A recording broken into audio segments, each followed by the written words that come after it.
Hello guys, it's Amar Tufo from YouTube channel Amar Tufo blog. In this very short vlog I'm about to explain the difference between the term Linux and GNU Linux. I have noticed that Linux users as well as advanced Linux users don't know the difference between the term Linux and GNU Linux. In this very short vlog, let's explain those two terms. For the first, let's check out the very short story of Linux itself. Linux story begins in 1971 with Finland computer science student Linus Torvalds, who was then working on his Linux operating system. In the same time, Torvalds began working on his kernel, which he later named Linux. Back in 1983-1986, computer engineer and programmer Richard Stallman quit his job at MIT to begin working on his own free operating system, which he called GNU.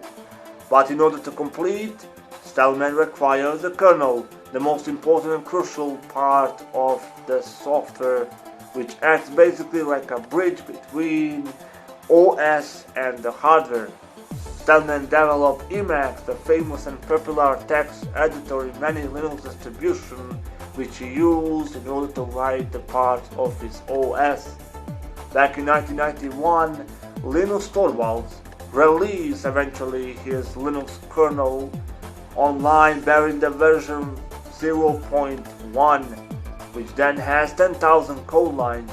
When Stallman eventually found out for the kernel, he actually used it and combined, completing his GNU operating system. From 1992 to 1993, some of the first Linux distributions came out. Very first Linux distribution was developed by Owen LeBlanc at Liverpool University. It was named MCC Interim Linux, but it was discontinued 2 years later. In 1993-1994, Yggdrasil GNU Linux came out, named by Norse mythology Tree of Life, Yggdrasil. Yggdrasil Linux was the first Linux distribution to use the live view mode and the GUI graphic user interface. It was discontinued in 1994.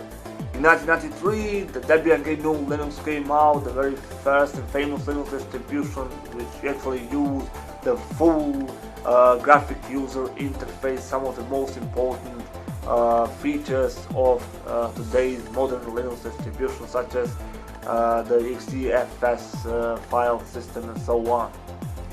Now we can actually come to the part for term GNU Linux and Linux.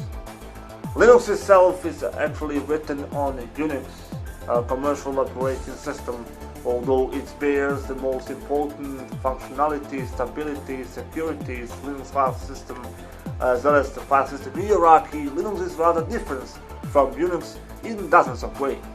The most important difference between Linux and Unix are as follows. Linux is free, unlike Unix. Linux is actually free, not free like a beer. It's not owned by anyone, neither it is owned by Torvalds itself, who actually developed Linux. Meaning you can actually download the Linux source code, you can actually distribute it, you can upgrade it, you can actually read, write, and so on and so on. Unlike Unix, you can't do that. You can't actually download Unix source code, you can't actually edit, you can't upgrade it, you can't distribute it, and so on. Unix today is still owned by AT&T Lab as well as the Bell Lab. Bell Lab is actually quite popular because it developed its own Unix distribution known as BSD, Berkeley Unix distro. Second most important difference between Linux and Unix is actually open source. Linux is actually open source. It is free and open source, meaning you can actually download its source code, you can actually read it, you can upgrade it, you can actually use it to develop your own operating system. When combined together, term GNU Linux forms the complete package: applications, system utilities, accessories, graphic user interface, as well as Linux kernel. Combined together, they actually form complete operating system known in the Linux world as Linux distribution. To this very day, it is estimated that there are over 3,000 Linux distributions.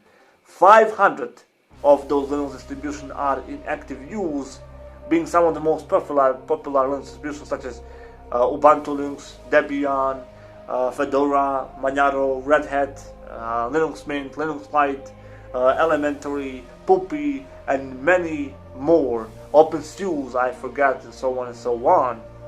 While the term Linux designates the kernel, the crucial and important part of your operating system, as I said previously, which acts like a bridge between OS and the hardware, the communication bridge between OS and the hardware. I hope you find this video very informational, that you eventually learn the difference between the term GNU, Linux and Linux. If you like my video, make sure to like, share and subscribe to my channel.